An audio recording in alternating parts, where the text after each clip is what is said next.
Hello, and welcome. I'm Robin, And I'm Gil, and this is Rockin' the Love. and we are happy to be here today. We're very excited to be here today. And this month we're celebrating Pride Month. Woohoo! And we're celebrating it by knowing that Pride Month is just a symbol of how we extend that inclusiveness to everywhere and everyone and all things. So that's kind of how we're approaching it. Yes. So we've been exploring it through different ways. We've had different guests. We started out the month with John Chastain and T.C. Curry. And unfortunately, if you go to that tape, you won't hear Most much. of the show. The sound had a problem, but it was a great show. So we're going to definitely have them back. And then what did we do? We had ourselves. We had ourselves. We were on, and we talked about the importance of being proud. Yeah. Really, of that it's okay to be proud of ourselves, right? Yeah, and really incorporating into our body. And what are you proud of? And we talked about, for me, like as a kid, I remember being proud of things, but like you, not so much as adults. You don't use that language. No, it's a different game. It's like there's a taboo on being proud, and yet when we look at what pride really means, we're talking about the thing that everyone talks about, having self-esteem and valuing yourself and all of those things. So it's kind of interesting. Yes. How we nuance the words. So we have a great guest today. We have one of our favorite guests today, Dr. Davina Kotulski. And we have some more guests coming up through the month that are going to be really interesting and exciting. We have Jeffrey Solomon, who's a performance artist, writer, teacher, and works with kids a lot around gay rights and things like that. And then we have Doug Myers, who is a chaplain and also coming to talk about the history of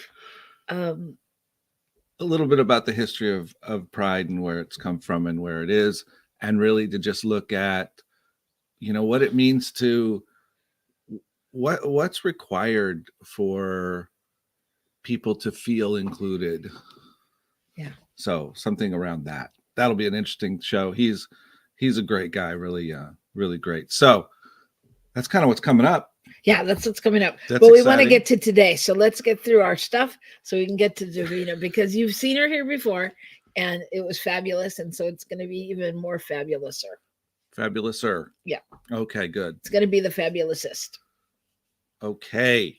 So today's show is Who's Right? And I didn't spell it wrong. No, who's right? And the question is about who's right is more important, not who's right, as in what I normally say. But before we get to that, it's time for, and here's the good news. Okay. Where we think of one good thing, at least one good thing that's happened during your week that you're excited about. Do you have yours? I do. Okay, go. I don't like to do mine first because then I think you're going to copy. But okay, all right. I am excited. The good thing in my week was that I received my emeritus certificate. What does that mean? It means that I have been a practitioner for 20 years plus.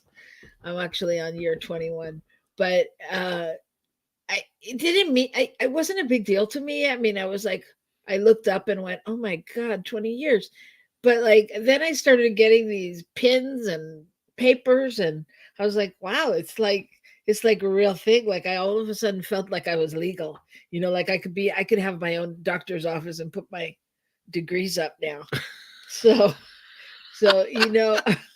Yeah, you're going to be a doctor now. Well, it's the value. But it's interesting. Like a piece of paper can make me feel that way. You know what I mean? Like I've done 20 years. I've got a 20-year plus body of work that says I've done a lot of good work. But I'm not thinking about that. But when I got a little paper with a sticker on it, I was like, oh, look at me go. So That was my good news. I mean, but it's just something to look at, right? Because we do that. We marginalize, and until someone else says, "Oh, good girl," and acknowledges the 20 years, we're like, oh well, no big deal. So big deal. And I'm just excited. I mean, if I was actually privileged enough to be on the Cosmic Prayer this week, which was another part of my good news, thinking about the work and doing this work for 20 years, consciously as a practitioner, um, because I think we're all doing this work consciously or unconsciously, but we're all working towards our goals and making the world a better place. And but to do it consciously, like under these guidelines, and really look to prayer and things like that as my tools, as my secret weapons, as whatever it is. I'm mostly impressed because I don't like to conform to anything. So, so that I conformed to one thing for 20 years, I'm impressed with that. So that was my good news. And the other good news was our conversation, our talk. Yeah. We had a big talk. So Big talk. one of those, sit down, come to Jesus talks. So And it was good.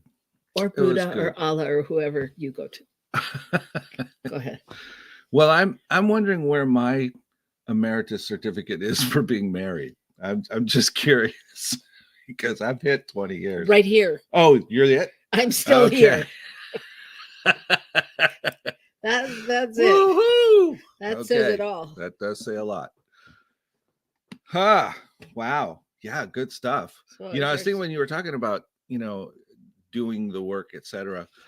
I find it such a privilege to be able to see my life in a different way and to be around people and to be around a philosophy that challenges me to keep opening that up further and further. So along those lines, my good news is that I'm very excited to have officially been contracted into a new job, and we are going and actually having a little signing ceremony this weekend, and so that's exciting.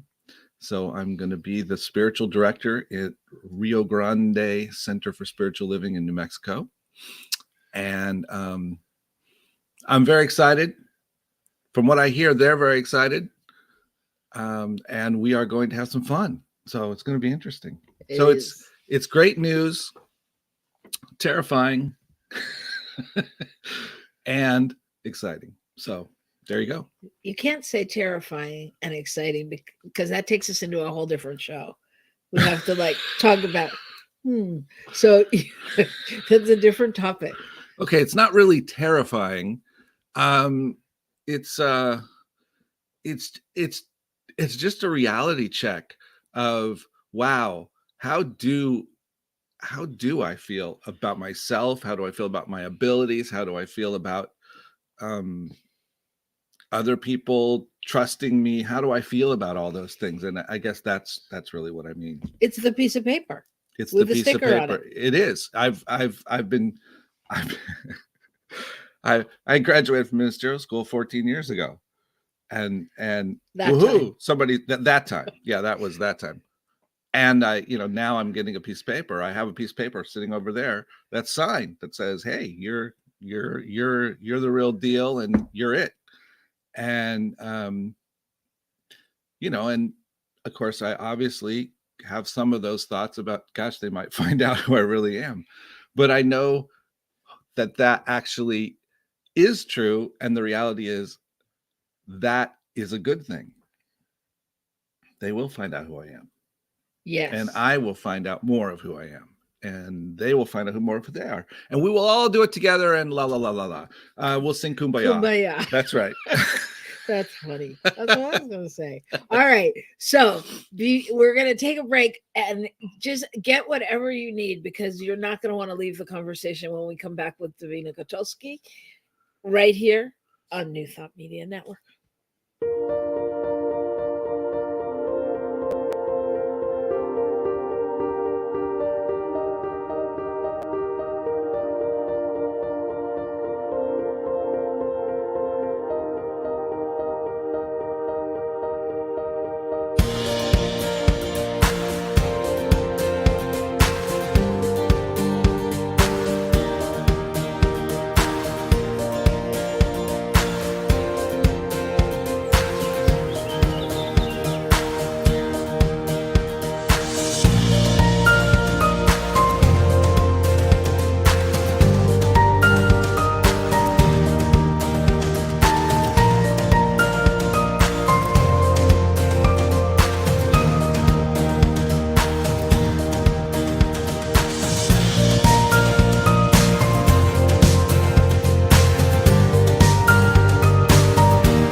Hello, welcome back to Rockin' the Love.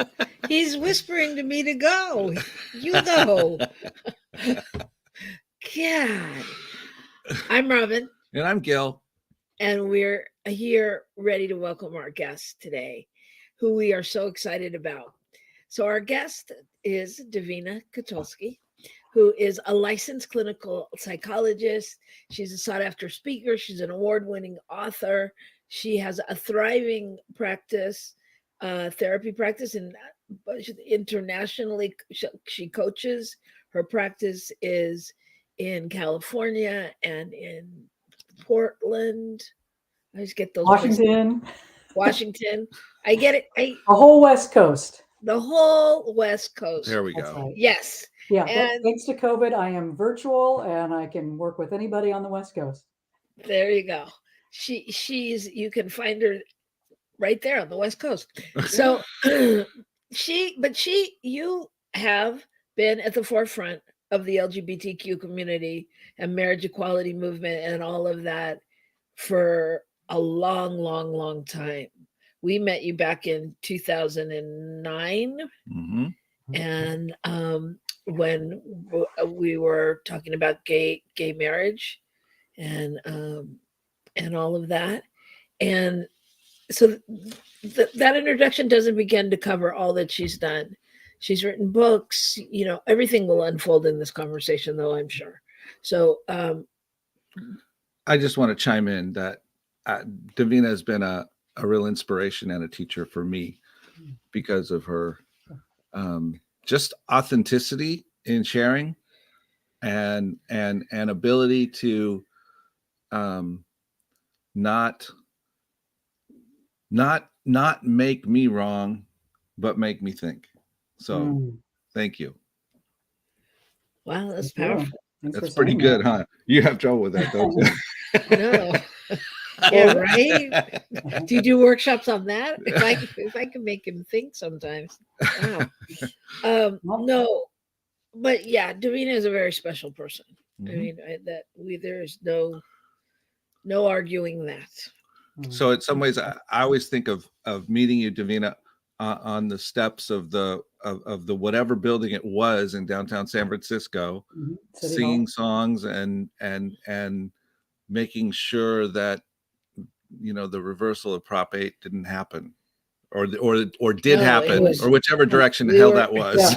Yeah, yeah, right. So thank you for that introduction, and especially, yeah, thank you for saying that it was an opportunity to think, and that I didn't make you wrong, and we're always growing and unfolding, and I think we all need to stop and think and take a look at some of our knee-jerk reactions and the ways we've been kind of socialized or indoctrinated or whatever, including all the ways that science of mind and new thought helps us to stop and think and really approach things in a different way. And that's what it gave me. And when I met you all, I had come out of many years of I was entrenched in activism, as you said, working for marriage equality. I'd written a book, Why You Should Give a Damn About Gay Marriage, and the point of that was to try to educate people about the 1,138 federal rights that straight couples had access to, but that LGBT couples did not have access to.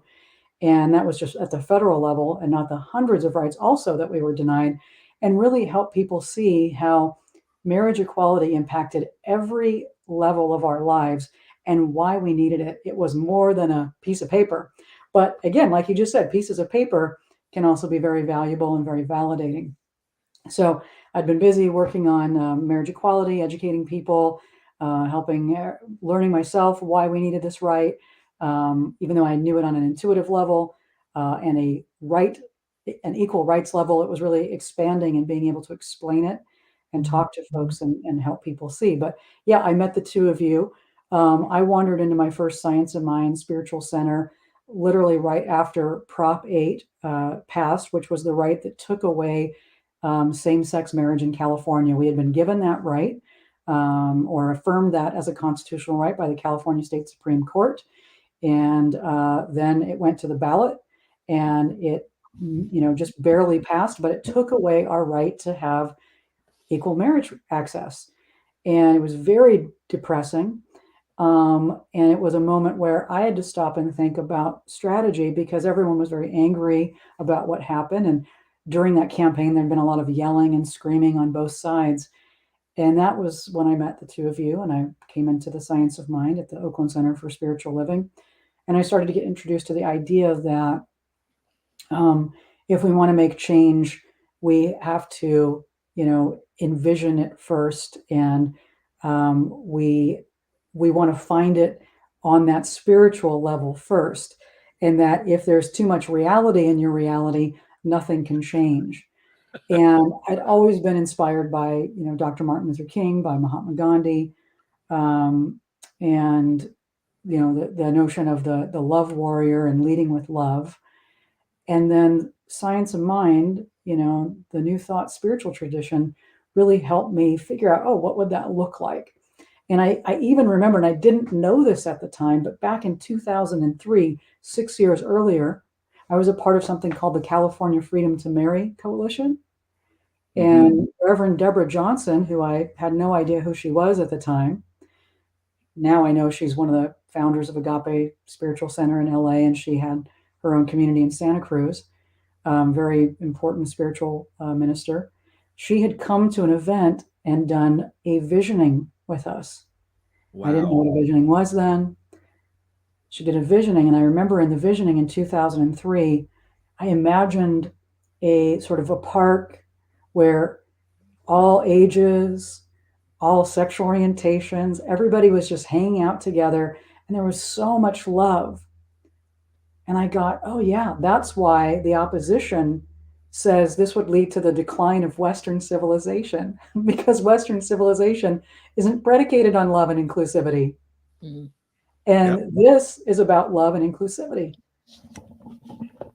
Years later, you and Robin, Gil, you and I, and many other folks, my former spouse, a bunch of people, like you said, Joy Choir. We were down at San Francisco City Hall. We were singing songs about love and inclusivity.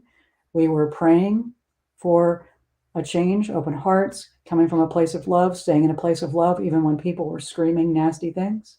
Oh, God. That flash forward to 2015, the United States Supreme Court voted marriage is a civil constitutional law civil marriage is a constitutional law for same-sex couples. That next day, I was in San Francisco, just happened to be up in San Francisco again. Great timing. I was at a Dolores Park in San Francisco. There were people of all ages, all sexual orientations, barbecuing, having a party, singing, playing music. It was literally, getting goosebumps as I say it. I almost cry. It was literally the embodiment of that vision in 2003. It was amazing.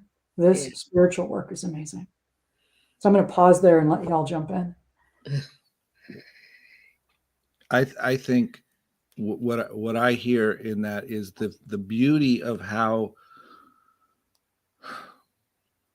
the universe gives us hope, if you will, gives us the opportunity to know, and allows us to back off on trying to make things happen and to figure out really how to just keep moving toward what we know is true. Yeah. Because how beautiful that is. And sometimes I've had it with other things in my life too, where things show up and you're like, oh yeah, oh, I've seen this before. I've thought, oh, that's what this is. And I think that's really powerful. That's really powerful. Yeah. So, not to be a buzzkill. Mm-hmm. So fast forward to today. Yeah. And what the hell is going on? Why are we, what? I mean, I have all kinds of ideas and theories about what's gone on, but what do you think? Yeah, well, I certainly see that we are experiencing, there's a pendulum swing. And, I think about the phrase, the the brighter the light, the bigger the bugs. And so, people are shining their light even more. People are coming out. There's more acceptance.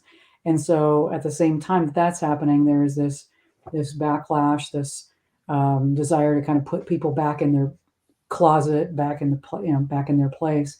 And so, we are seeing some pretty upsetting responses of I'm going to say right wing, white nationalist organizations that have always been anti-LGBTQ. They hate gays and Jews and blacks and everybody. We're all kind of lumped in, and so letting those people go unchecked is dangerous to all of us. And so I just will very politically say that we have to, as a nation, address the white supremacist hate groups in this country. We need to follow them with the FBI. We need to treat them as the terrorist groups that they are, because they are trying to strike terror into the hearts of everyone, whether they show up at, ready to mob a group of people in Coeur d'Alene, Idaho at a pride event, or they storm through a library event with, drag queen story time in Alameda County. And, this stuff is coming up again. And so we really have to stand up and speak out against, these kinds of displays and, of violence and anti-gay, anti-LGBTQ rhetoric, and have our voices known, that we're safe places and that we support equality. I think that's really important. What strikes me, and I think you're very familiar with, is that the rhetoric really has not changed over the years. Right. Regarding any group that we were trying to deny rights to. Mm-hmm. You can pull up old arguments against slavery, or for slavery rather, and for the Jim Crow laws and various things. And if you just substitute a couple of words, they're the exact same arguments that have been used for why there shouldn't be abortions, why there shouldn't be gay people, why Mm-hmm. it's the same stuff. Right. Right.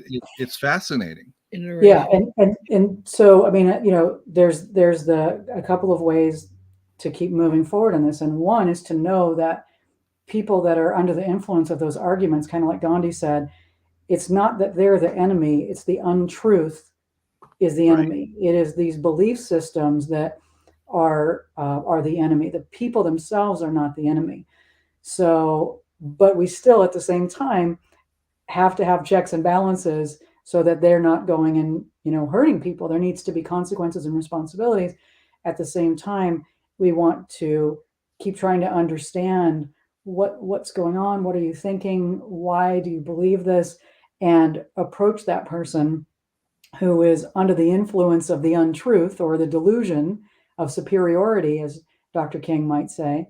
They would, he talked about white superiority or white supremacy as a illness, as a delusion.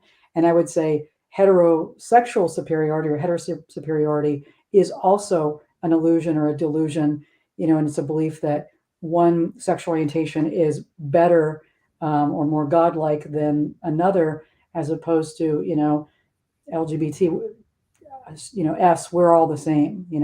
We love the same. We just maybe love people with different, or with the same body parts. Yeah. Well, I also think part of it is that, well, obviously fear of the unknown. Mm-hmm. And especially with gay rights and things, people don't know. Like every time somebody adds a letter, Mm-hmm. They're like, what's that? What does that mean? Uh-huh. And so then it's gone from, just gay rights to, transgender and this and Mm-hmm. that. And what does that mean? And who's a boy and who's a girl and what she, he, they, and how do I even talk? How do I speak appropriately? Yes. So it's like, it's become a new learning, and some of it has made its way into the culture, like the she, he, they, how do you identify piece? Pronouns. And a lot of that's because of, I believe, because of, diversity work and the ethnicity work and the work that people were doing there. And so it's kind Mhm. of like a that was kind of like a easy kind of inflow. But I mean, if you I mean, I live in a big city and I'm you know up to date on a lot of things, but I don't know if I lived in, I don't want to belittle anybody, but out in somewhere that doesn't get this kind of news or doesn't know, how do you know what you don't know? Great question. So I'm going to speak to both sort of camps, so to speak. One is so okay, so the side that is quote unquote LGBTIQ plus like we have to know that we're constantly changing and clarifying and being more clear and direct about who we are and how to describe our experience, and that's really important. And even in the LGBTIQ plus community, I have to stay up on how things are changing because it's, you know, I'm sometimes it's folks that are younger, or sometimes it's coming from a certain academic community, these distinctions, and then they kind of spread out. So we all have to keep educating ourselves. And it was funny the other day, I asked my 10-year-old, is it this or is it this now? And he told me, and I'm assuming he identifies as straight, he's 10, but he knows some things now that because he's in another learning environment, it's coming up also through the young people. Yes. Now, older folks, whatever their sexual orientation might be or gender identity might be, sometimes the older we get, the more rigid we get about what we're going to say or not say, right? So it's like, well, I'm not going to say you use pronouns they and them. That's not grammatically correct, and I would never do that. Okay, well, why? Why are you so resistant? If it doesn't really hurt you, you're just changing. It makes you uncomfortable to use somebody's language. Well, somebody else is uncomfortable because they've had to identify with a particular sex or gender that they don't identify with, and people keep identifying them with it. That makes them uncomfortable, right? Or I'm not going to say I only need to say gay. It's like, okay, but then that excludes lesbian, bisexual, transgender, two-spirit, queer, questioning, and so maybe just be open to that. At the same time, I would encourage those people who are younger, or I'm going to jest a little bit and say more activist or militant, to be patient with people too. Like, we have to be patient with one another. If somebody has a hard time getting it, just don't give up on them. Gently remind them. Now, if somebody is intentionally misgendering, which means they're, you've let them know this is my gender, and they intentionally, if you say I identify as male and they keep calling you she and her, and they're doing it on purpose, even though your name is the gender you're telling them they are, and they're just doing it on purpose, that's intentionally misgendering, and that person is being rude and unkind. And then that needs to be addressed. But sometimes people forget, and we have to give a level of patience with them. And the same vein, if it's uncomfortable for you to use the pronouns, or to remember to say LGBTIQ plus, or include I for intersex, just try to keep growing, try to keep learning. Yeah, is it uncomfortable? Sure. But change is uncomfortable. And that doesn't mean you don't just ignore it, right? We have to keep growing, we have to keep learning. Dead naming is another thing that can happen within the transgender community, where somebody calls somebody by their old name, right? It can happen accidentally. Sometimes both of my brothers are cisgendered heterosexual males, as far as I know, but they've both changed their names. They both had like names that were a little cutesier when they were younger, and now they have their professional names. And sometimes people, in or outside of the family will refer to them as those names. It really bothers them, you know, and I understand why it would bother them. It's not how they identify. But sometimes people make a mistake, or they haven't gotten the memo, or they haven't seen that person in that many years, so they still refer to those old names. So we have to not dead name people. And if you make a mistake, apologize. Don't make the other person wrong. Say, oh, I'm so sorry. You know, I know your name is this now. I really apologize. Yeah. Well, I think you bring up a really good point, and that is that what people are asking for is nothing other than what everyone asks for all the time. Right. Right? Mhm. Call me by my name, recognize me for who I am, Mhm. whatever it is. And we somehow try to make it different if we don't like or agree or understand where this other person's coming from, Yeah. you know? Yeah, and I think, I mean, it's not exactly what you just said. It's not just a gay issue. It's, you know, it's a continued learning for all of us. Mhm. You know, as long as we're in this thing together. And I think that's so important, because we were having a conversation with a friend who is gay and has been gay and married for uh, almost 20 years, and that he went to a workshop in order to learn more about transgender and all the other things, because he's, you know, people assume because you're gay, you have the answer to the rest of the questions, Right. and that's not necessarily true. It's, I Mhm. mean, it's the same with diversity. Yeah, You know, no, I remember when I first heard the word cisgendered, I'm like, what's that? What does that mean? There, you know, and it's like suddenly it was there overnight. And I'm like, oh, I better get up on that. yeah, Right. You know, we don't say sex change anymore. We say gender affirmation. We don't say sex reassignment. We don't even say gender reassignment anymore. We say gender affirmation. There you And go. it, I just and it's learned something.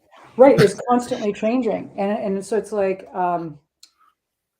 again, I think the thing is, be patient with yourself and be patient with other people. Don't assume that they have had the education that you've had. Don't assume that they're being jerks.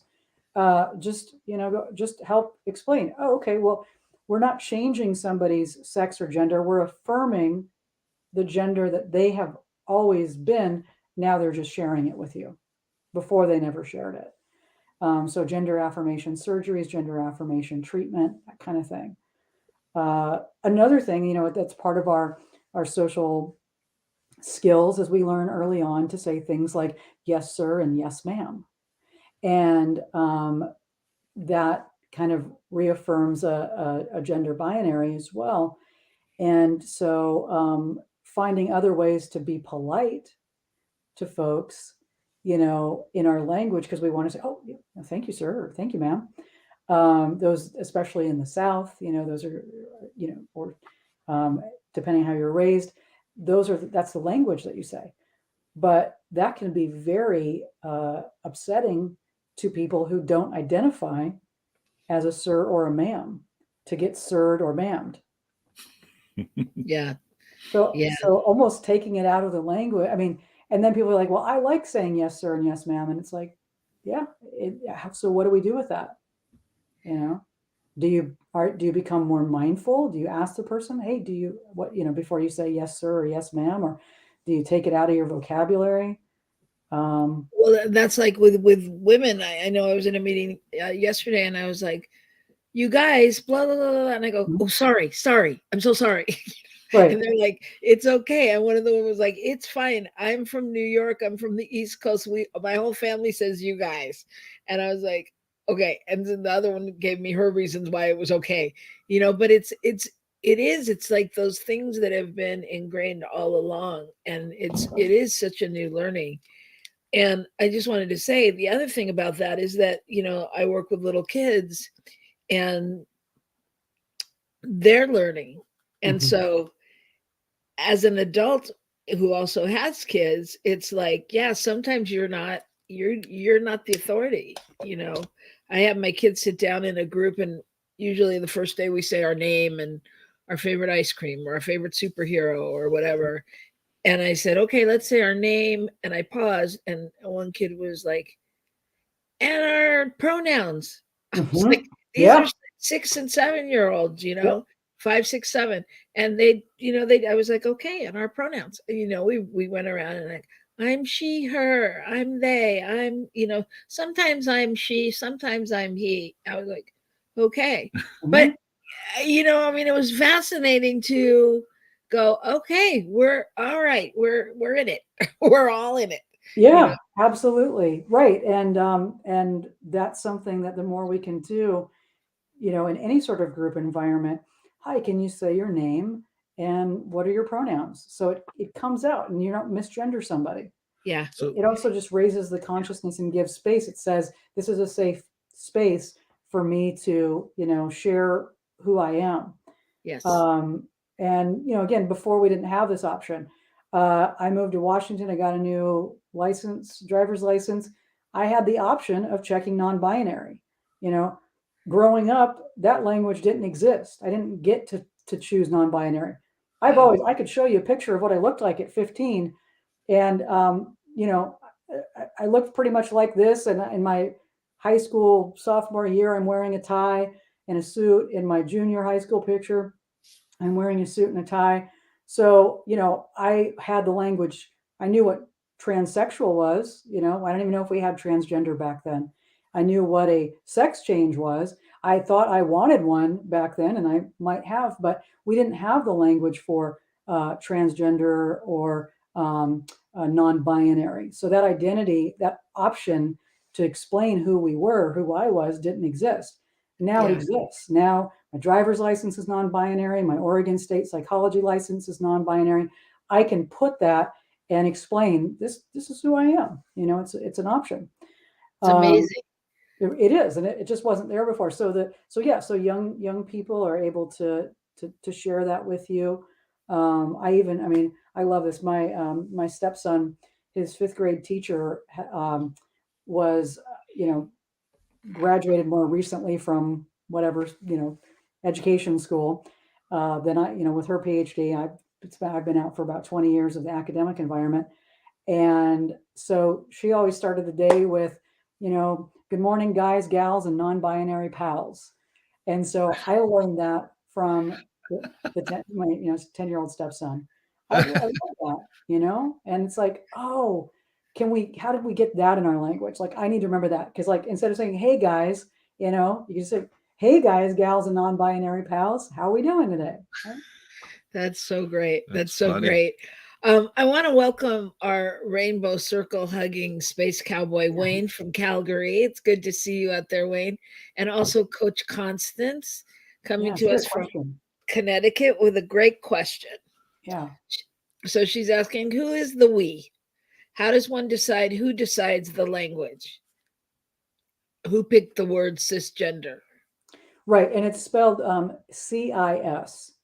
And I have no idea who picked that word. I think it is literally a word in the dictionary that just, I would say Google it. I don't know where it came from, but it is meant to be um, when your gender and your sex are the same. How you see yourself gender wise matches how the culture defines how a person of that sex can express themselves. Mm. It is a fascinating question, though. I mean, do we start just do like groups just start to use the language, or how all of a sudden there's a Q, or there's like, why is it called one thing and not another? It is Hmm. fascinating. Well, it is how it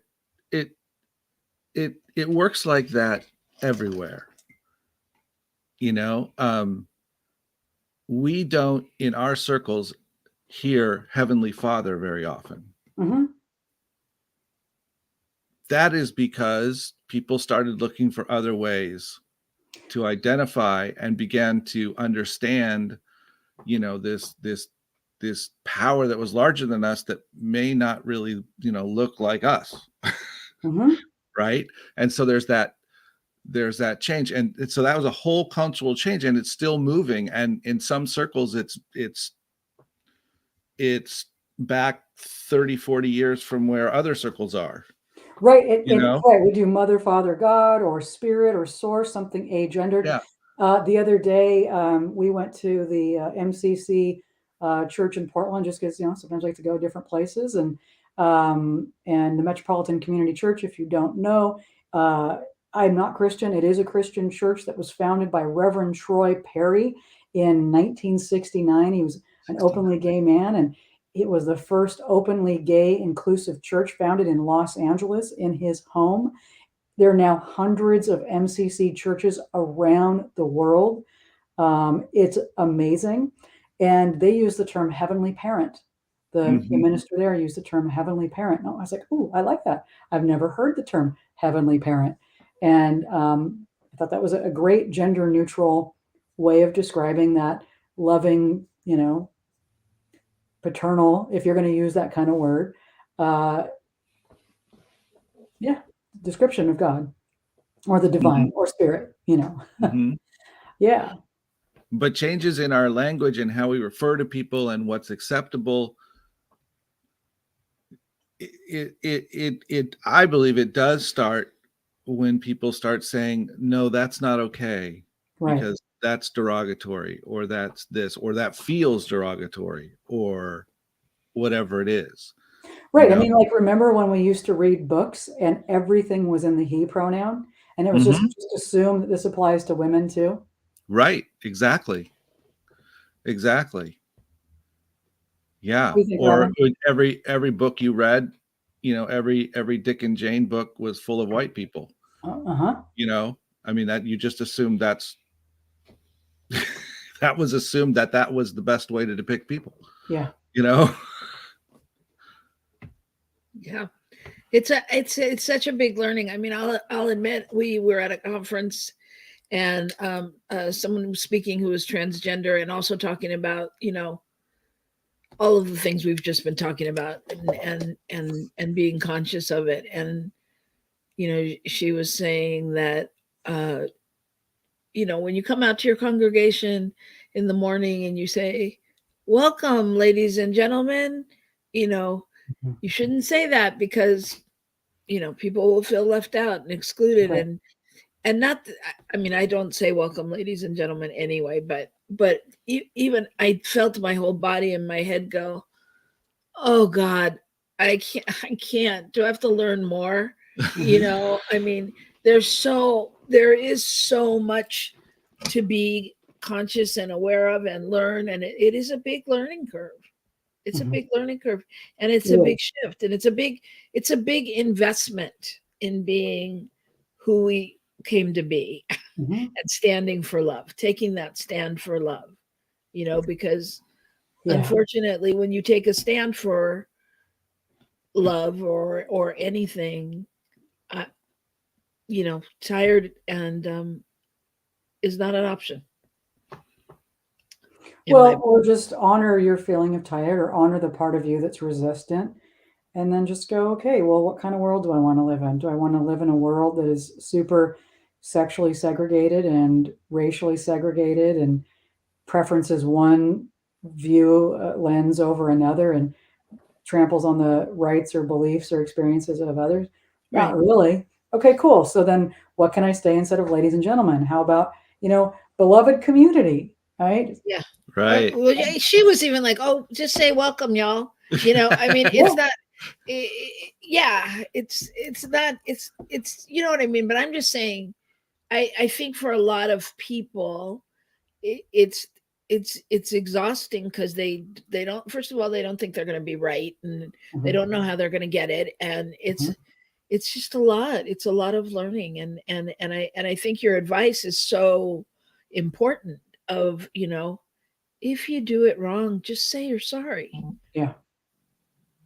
I mean, and again, I would ask LGBTIQ people, and I know it can feel like, oh my God, dealing with this crap all the time. It's unpleasant. Why can't these people learn? Why do I have to deal with this? I know it is hard. I want to acknowledge it. It's cringy, for lack of a better word. It can be Yeah. offensive and hurtful and like, but try to be um, patient, loving, but also, hold the line. Hey, you know what? I know you didn't mean to say that, but it's kind of like back in the marriage equality days, right?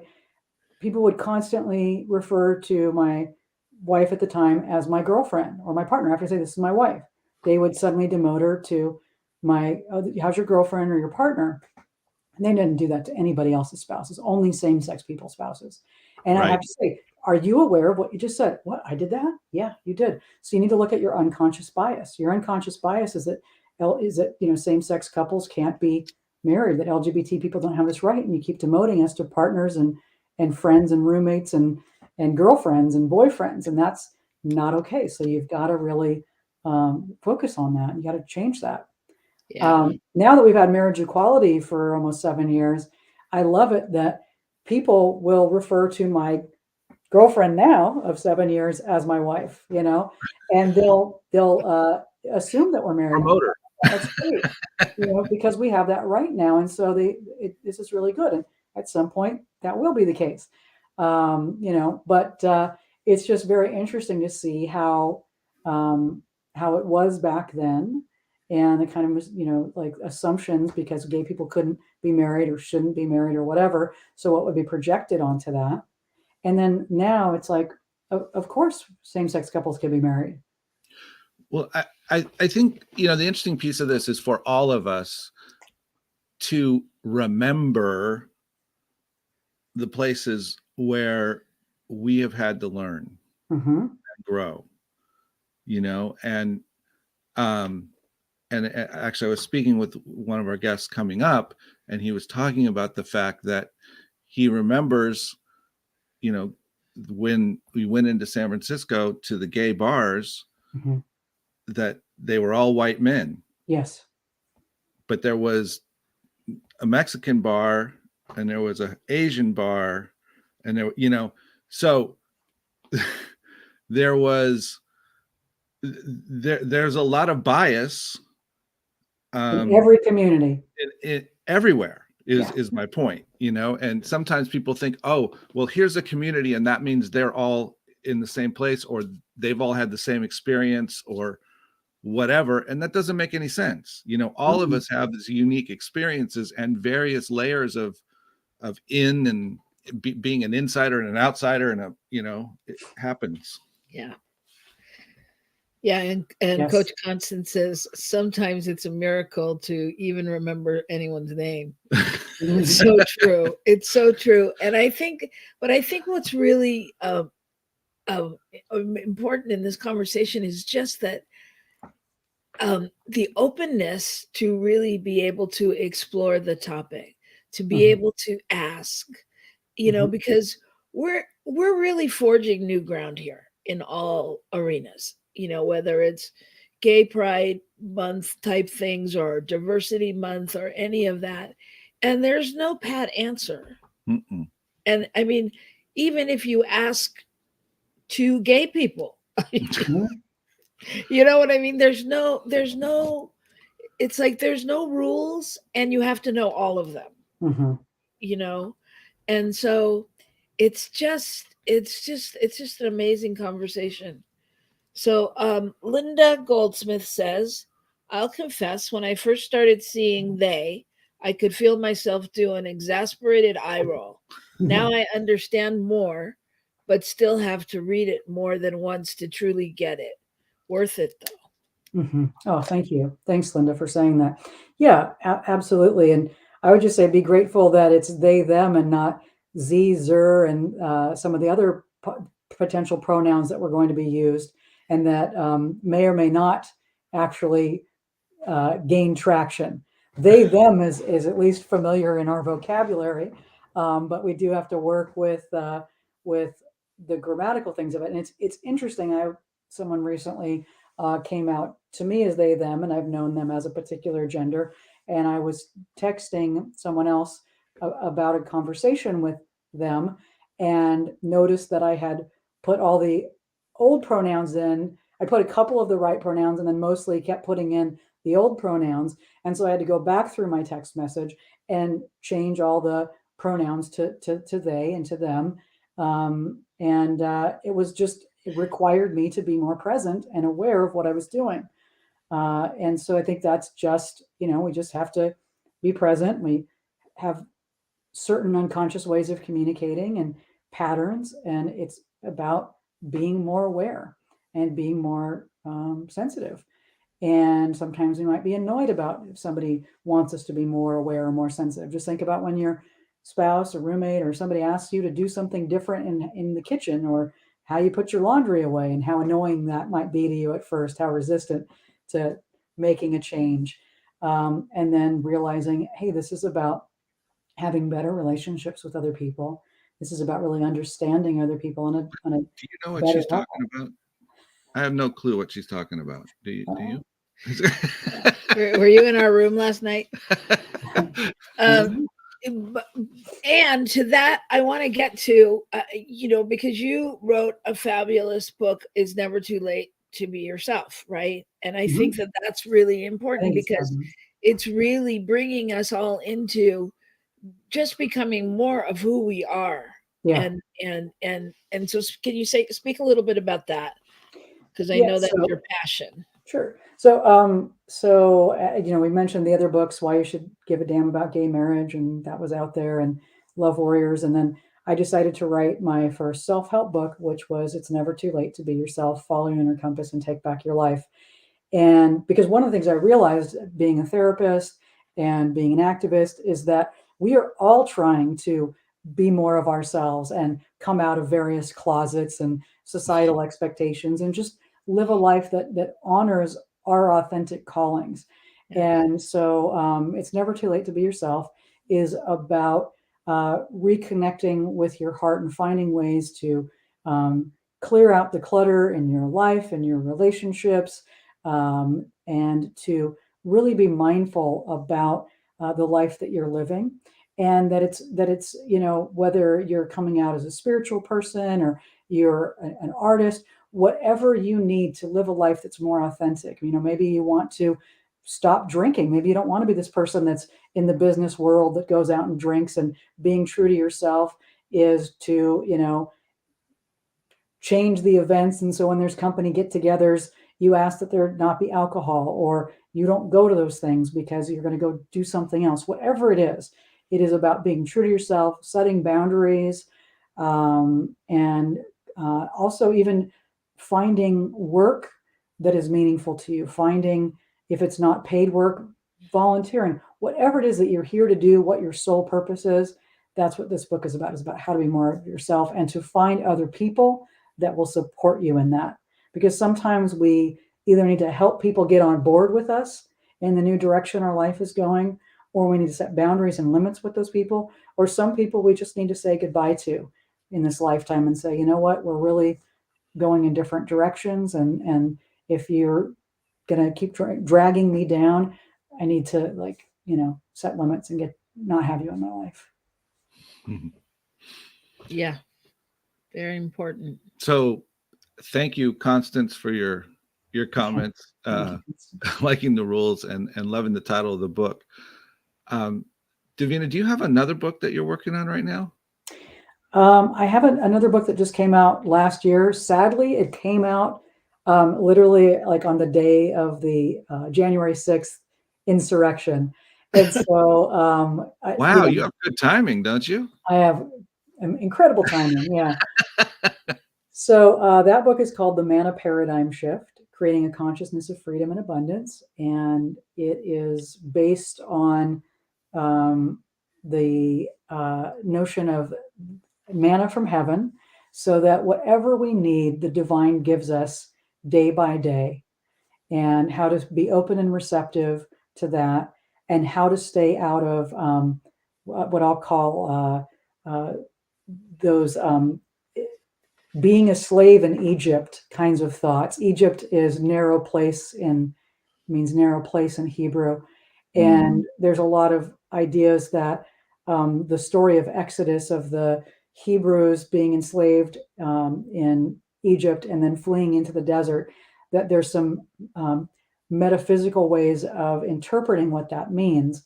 And that part of it is staying out of thoughts of lack and scarcity and really leaning into spirit to guide you out of Egypt, out of enslavement and through the desert, and to get what you need day by day.